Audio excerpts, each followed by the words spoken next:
ভালো কাজের আদেশ এবং অন্যায় কাজে বাধা এর উপর কায়েম থাকা, এই মর্মে স্রষ্টার সাথে সৃষ্টির একটি অঙ্গীকার রয়েছে।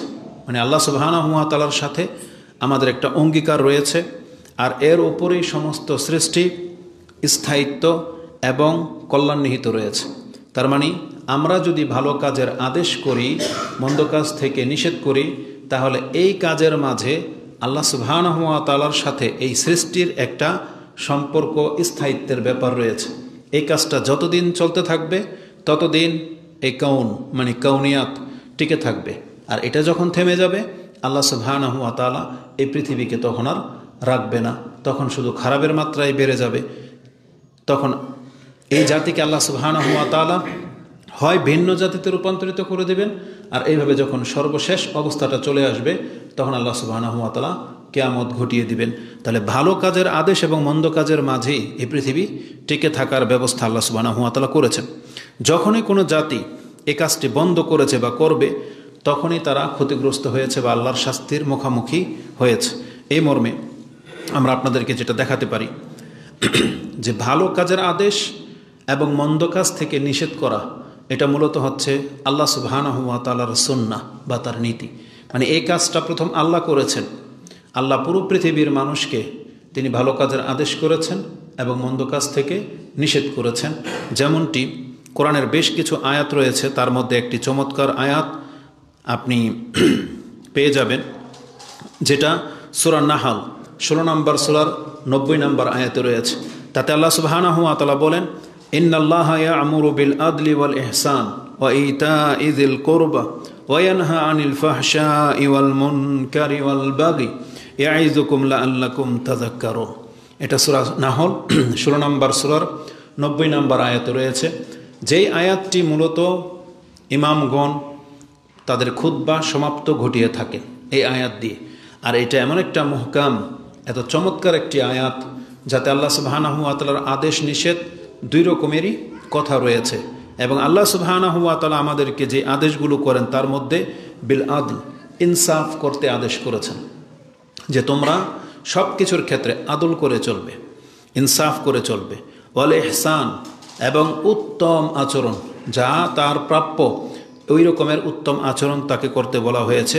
ওয়াল ইহসান ওয়া ইতা'i যিল কুরবা, এবং অত্যন্ত নিকট আত্মীয়দের সাথে সুসম্পর্কে বজায় রাখা এবং তাদের হক তাদেরকে দেয়া, এই মর্মে আমাদেরকে আদেশ করা হয়েছে।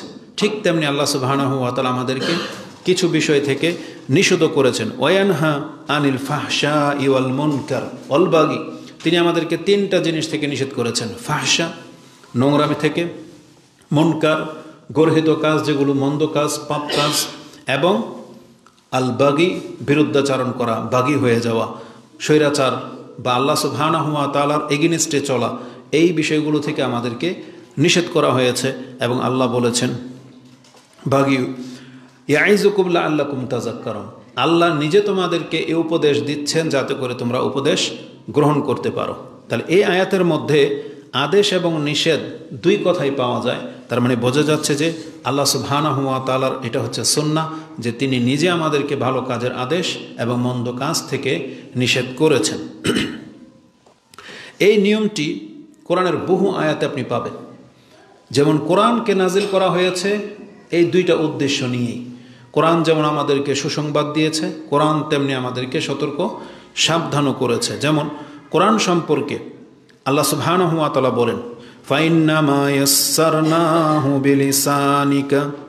বিলিসানিকা লিতুবাশশিরা বিহিল মুত্তাকিন ওয়া তুনজিরা বিহি কওমান নুদ্দাম। আল্লাহ সুবহানাহু ওয়া তাআলা সূরা মারইয়াম 19 নম্বর সূরার 97 নম্বর আয়াতে এই কোরআন সম্পর্কে বলতেছেন, ফাইন্নামা ইয়াসসারনাহু বিলিসানিকা, আমি এই কোরআনকে তোমার জবানে উচ্চারণে যাতে সহজ হয়, মানে তোমার ভাষাভাষী করে আরবি ভাষায় নাজিল করেছি, লিতুবাশশিরা বিহিল মুত্তাকিন, যাতে করে তুমি মুত্তাকিদেরকে সুসংবাদ দিতে পারো, আর ওয়াতুনজিরা বিহি কওমান লুদ্দা, এবং যারা তর্ক করে তোমার সাথে আল্লাহ, পরকাল, ঈমান, আমল নিয়ে, তাদেরকে যেন তুমি সতর্ক করতে পারো। তাই এই কোরআনকে তোমার প্রতি নাজিল করা হয়েছে। এই মর্মে আল্লাহ সুবহানাহু ওয়া তাআলা সূরা বনী ইসরাঈল 17 নম্বর সূরার 8, 9, 10, 8, 9 এই দুইটা আয়াতে পেয়ে যাবেন যে কোরআনকে কেন নাযিল করা হয়েছে।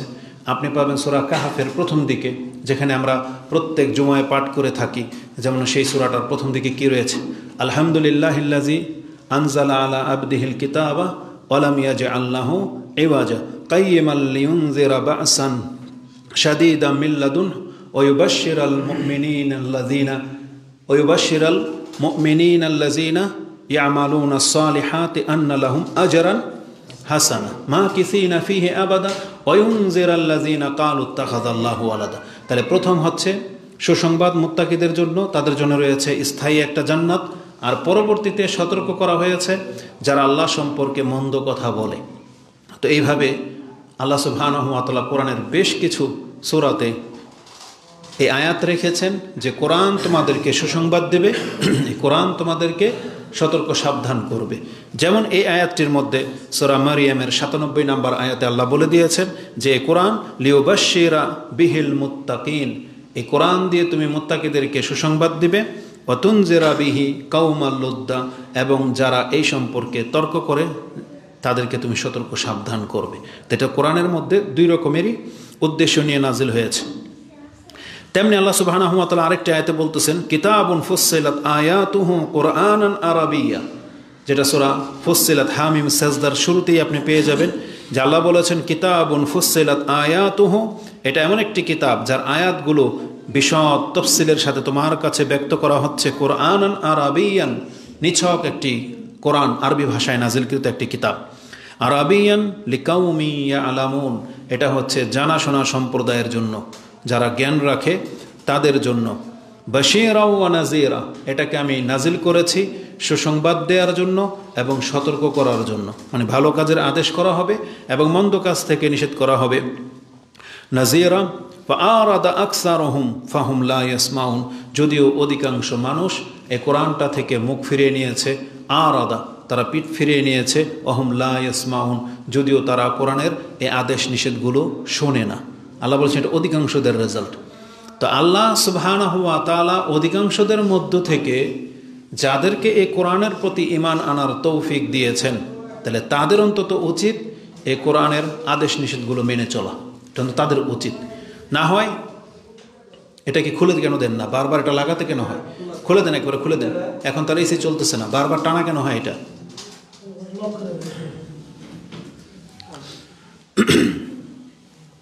তো ফুসসিলাত এই আয়াতের মধ্যে আল্লাহ সুবহানাহু ওয়া তাআলা বলেছেন এই কোরআন মানুষকে সুসংবাদ দেয় এবং সতর্ক সাবধান করে।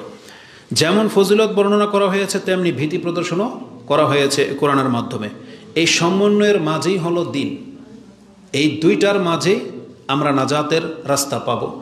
যদি কোনো একটা আপনি গ্রহণ করেন তাহলে আপনার সঠিক পথ থেকে সরে যাওয়ার চান্স রয়েছে। আরেকটু দুইটা আয়াত বলে তারপরে বিষয়টা বলি। যেমন কোরআন যেমন ভালো এবং মন্দ কাজ উভয়ের মাঝে এসেছে, তেমনি রাসূলুল্লাহ সাল্লাল্লাহু আলাইহি ওয়াসাল্লাম সম্পর্কেও বলা হয়েছে যে আপনাকেও পাঠিয়েছি ভালো কাজের প্রতি মানুষকে সুসংবাদ দেয়া, আদেশ করা এবং মন্দ কাজ থেকে তাদেরকে সতর্ক সাবধান করা। এটাও রাসূলদের পাঠানোর মূল উদ্দেশ্য ছিল। এই মর্মে আল্লাহ সুবহানাহু ওয়া তাআলা কোরআনে বেশ কিছু আয়াত রেখেছেন। তার মধ্যে আপনি পেয়ে যাবেন সূরা ফুরকান 25 নম্বর সূরা 56 নম্বর আয়াতে। তাতে আল্লাহ সুবহানাহু ওয়া তাআলা বলেন ওয়ামা আরসালনাকা ইল্লা মুবাশশিরাও ওয়া নাযীরা। আল্লাহ বলছেন ওয়ামা আরসালনাকা, আপনাকে তো পাঠাইনি আমি, তবে ইল্লা মুবাশশিরান ওয়া নাযীরা, আপনি তো হলেন সুসংবাদদাতা এবং আপনি হচ্ছেন প্রকাশ্য সতর্ককারী। তার মানে রাসূলুল্লাহ সাল্লাল্লাহু আলাইহি ওয়াসাল্লামকে পৃথিবীতে পাঠানোর মূল উদ্দেশ্য হলো তারা পৃথিবীতে এসে ভালো কাজের প্রতি মানুষকে আহ্বান করেছেন, এই কাজ করলে সুসংবাদ রয়েছে, এবং মন্দ কাজ থেকে তারা আমাদেরকে সতর্ক সাবধান করেছেন যাতে করে তা থেকে আমরা বেঁচে থাকতে পারি। ঠিক রাসূল সাল্লাল্লাহু আলাইহি ওয়াসাল্লাম সম্পর্কে আরেকটি আয়াতে সূরা সাবা 34 নম্বর সূরার 28 নম্বর আয়াতে আপনি পেয়ে যাবেন। তাতে আল্লাহ বলেছেন ওয়ামা আরসালনাকা ইল্লা কাফফাতাল লিন্নাসি বাশীরাও ওয়া নাযীরা। হে নবী, আপনাকে তো পাঠানো হয়েছে কেবল সারা বিশ্বের মানুষের জন্য সুসংবাদদাতা এবং সতর্ককারী রূপে। বাশীরা ওয়া নাযীরা ওয়ালাকিন্না আকসারান নাসি লা ইয়ালামুন, যদিও অধিকাংশ মানুষ এটা জ্ঞান রাখে না যে রাসূলুল্লাহ সাল্লাল্লাহু আলাইহি ওয়াসাল্লাম সারা বিশ্বের মানুষের জন্য, পুরো পৃথিবীর মানুষের জন্য সতর্ককারী এবং সুসংবাদদাতা হিসেবে প্রেরিত হয়েছেন, যেটা অধিকাংশ মানুষ জ্ঞান রাখে না। এ মর্মে আল্লাহ সুবহানাহু ওয়া তাআলা উল্লেখ করেছেন। তাহলে এই তিনটা দিক আমি আপনার কাছে তুলে ধরলাম যে ভালো কাজের আদেশ এবং মন্দ কাজের নিষেধ, এটা মূলত হচ্ছে আল্লাহর সুন্নাহ। এই কাজটা প্রথম আল্লাহ করেছেন এবং এই কাজের উদ্দেশ্যেই কোরআন নাজিল করা হয়েছে এবং এই কাজের জন্যই রাসূলকে প্রেরণ করা হয়েছে। তার মানে এটা হচ্ছে মূল মিশন এই পৃথিবীতে রাসূল আসার, এই কিতাব নাজিল হওয়ার, যে মানুষকে ভালো কাজের আদেশ করা হবে, আদেশ করা হয়েছে, এবং মন্দ কাজ থেকে নিষেধ করা হবে এবং করা হয়েছে। তো ওটা এখন আমাদের উপরে বর্তাবে, কারণ রাসূলুল্লাহ সাল্লাল্লাহু আলাইহি ওয়াসাল্লামের পর আল্লাহ সুবহানাহু ওয়া তাআলার এই সুন্নাহ যেমন আম্বিয়াগণ পালন করেছেন, আমাদের নবী মুহাম্মদ সাল্লাল্লাহু আলাইহি সাল্লাম পালন করেছেন, তারপরে সেটা আমাদের উপরে বর্তাবে। এই ক্ষেত্রে আপনাদেরকে একটা জিনিস বলেছিলাম, সেটা হচ্ছে কোরআনে আমাদেরকে ভালো কাজের প্রতি আদেশ করা শেখায় এবং মন্দ কাজ থেকে নিষেধ করাও শেখায়। এই দুইটা হচ্ছে ডানা, এই দুইটা হচ্ছে ব্যালেন্স। কারণ আমাদের দেশের এক শ্রেণীর মানুষ আছে যারা দাওয়াতি কাজ করে শুধু পজিটিভ, হা আর হা, ওখানে না নাই। তাদের বক্তব্যের মধ্যে, শিক্ষার মধ্যে, তাদের ওই চিল্লার মধ্যে আপনি না কোনো কিছু পাবেন না, সব ফজিলত। এটা করলেন এত নেকি, এটা করলেন এত নেকি, আসেন বসি ফায়দা হবে, শুধু পজিটিভ, নেগেটিভটা নাই। সেখানে আপনাকে জিহাদের বক্তব্য দেওয়া হবে না, সেখানে আপনাকে শিরকে থেকে বাঁচার বক্তব্য দেওয়া হবে না,